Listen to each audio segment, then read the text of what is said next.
Welcome to Wrong Time Watch. My name is Kevin, and today we're looking at the Rolex Submariner Date 126610LV. MSRP for this watch is $10,900. This watch actually has two nicknames, the Starbucks and the Cermit, C-E-R-M-E-T. The previous version of this watch, well, there was the Hulk, and then before that was the Kermit, K-E-R-M-E-T, which had an aluminum bezel insert. This has a ceramic bezel insert, has that nickname with a C. So anyway, let's just go over the watch, the specs real quick, and then I will talk about my experience with this watch. I wore it for a month since purchase, and then after that I wore my Submariner for a week as I went on vacation. So that's kind of my vacation weekend watch. And man, I'll tell you what, I really enjoyed my time with this watch. The green ceramic bezel, it surprised me. I'm not really a fan of green. I don't hate green. I don't like green. But this is such a cool color green. It looks, every time I look at it, it looks like a different kind of shade of green. I'm not sure if that's the ceramic or what's going on with this thing, but it looks different under studio lighting. It looks different in the direct sunlight, and then when it's a little bit darker, the bezel obviously looks darker.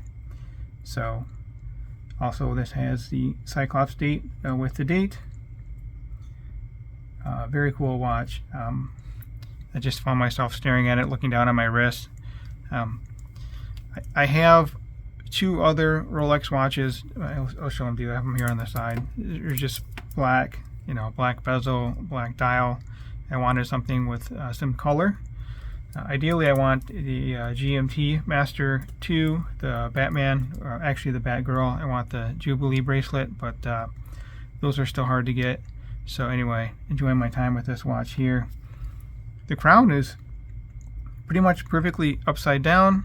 Looks like it's a little bit past being perfectly upside down. This one here is like dead on, straight up and down.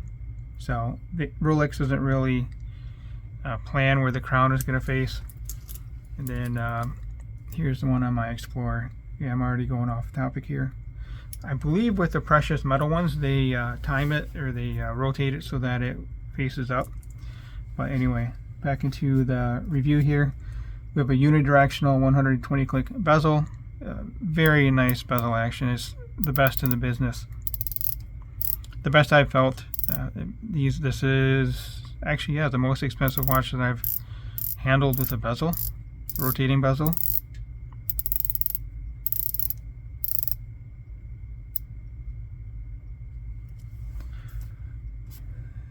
Gloss black dial, applied white gold indices, and then we have the printing. We have the Rolex printing, the Submariner printing here.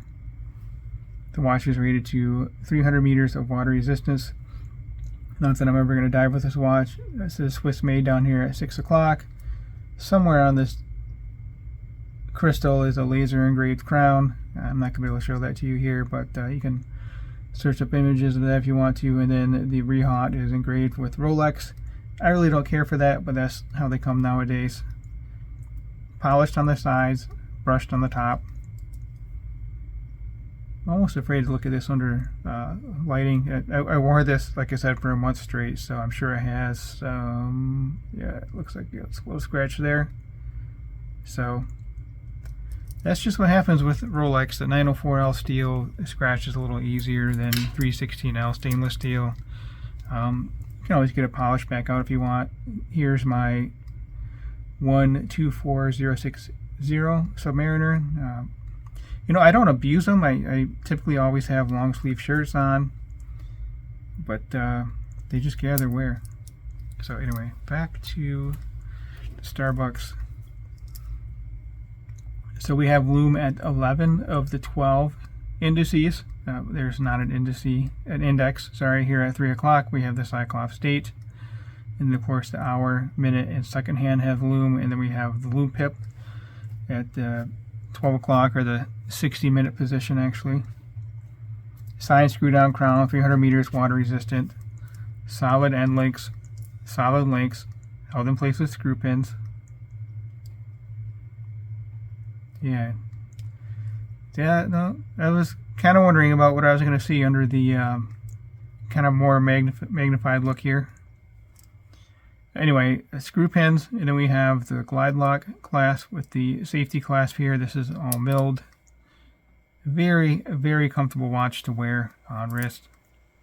And then we have the glide lock system. So here I actually have an extra link in here when this was sized for me, and then I actually went back and resized my Submariner to add another link in there, the half link. So I don't need to go any tighter, but this can be a lot more adjustment to open it up. I suppose if I were to wear a wetsuit, I could wear this over that, but it's never going to happen. Alright, so the male end link, tip to tip here, 51.3, lug to lug on the case, 48.1, 40.5 millimeter bezel diameter, which is a little proud of the case, but looking at it from the top down, is 40.5 millimeter. 12.4 millimeter thick, not including that Cyclops, so very nice and thin for 300 meters water resistance. The lug width here is 21 millimeter. I'm never going to put this on a strap anyway, so I'm perfectly fine with the bracelet being 21 millimeter.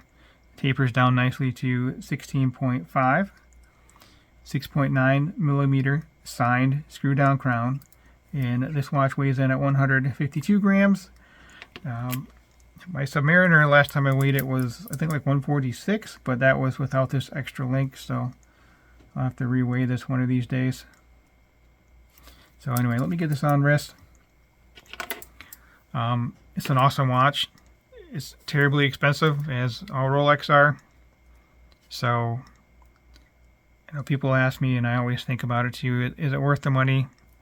I mean, no, not really, but I really enjoy these watches, so it's, you know, it's crazy to say that it's worth it to me, but I don't know. I'm just trying to enjoy the watches and don't want to think about the price too much.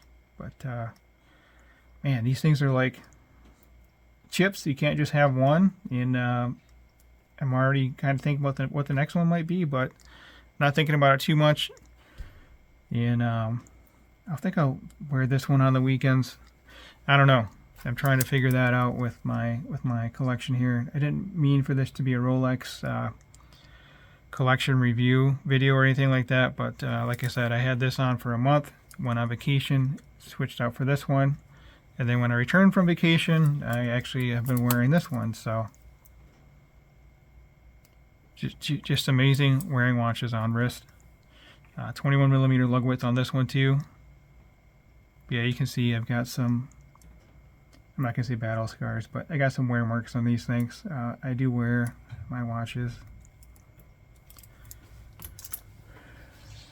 So, yeah, that green is cool. I mean, I never really expected myself to have a green bezel watch, especially not one for this price, but it was available. I was talking to my sales guy again about why I wanted a GMT Master, mainly because I want the Jubilee bracelet, and then I wanted some color on the bezel, but this was in the case. Not this one, but an exhibition model. I said, you know, I'd been looking at these watches too, and I like the green. And he's like, well, I can sell you one. And I was shocked, and walked out the store that day with this watch on wrist. Was not expecting to own it, but I'm really happy to have it. All right, that will conclude this video. As always, thank you for your time, and thank you for watching.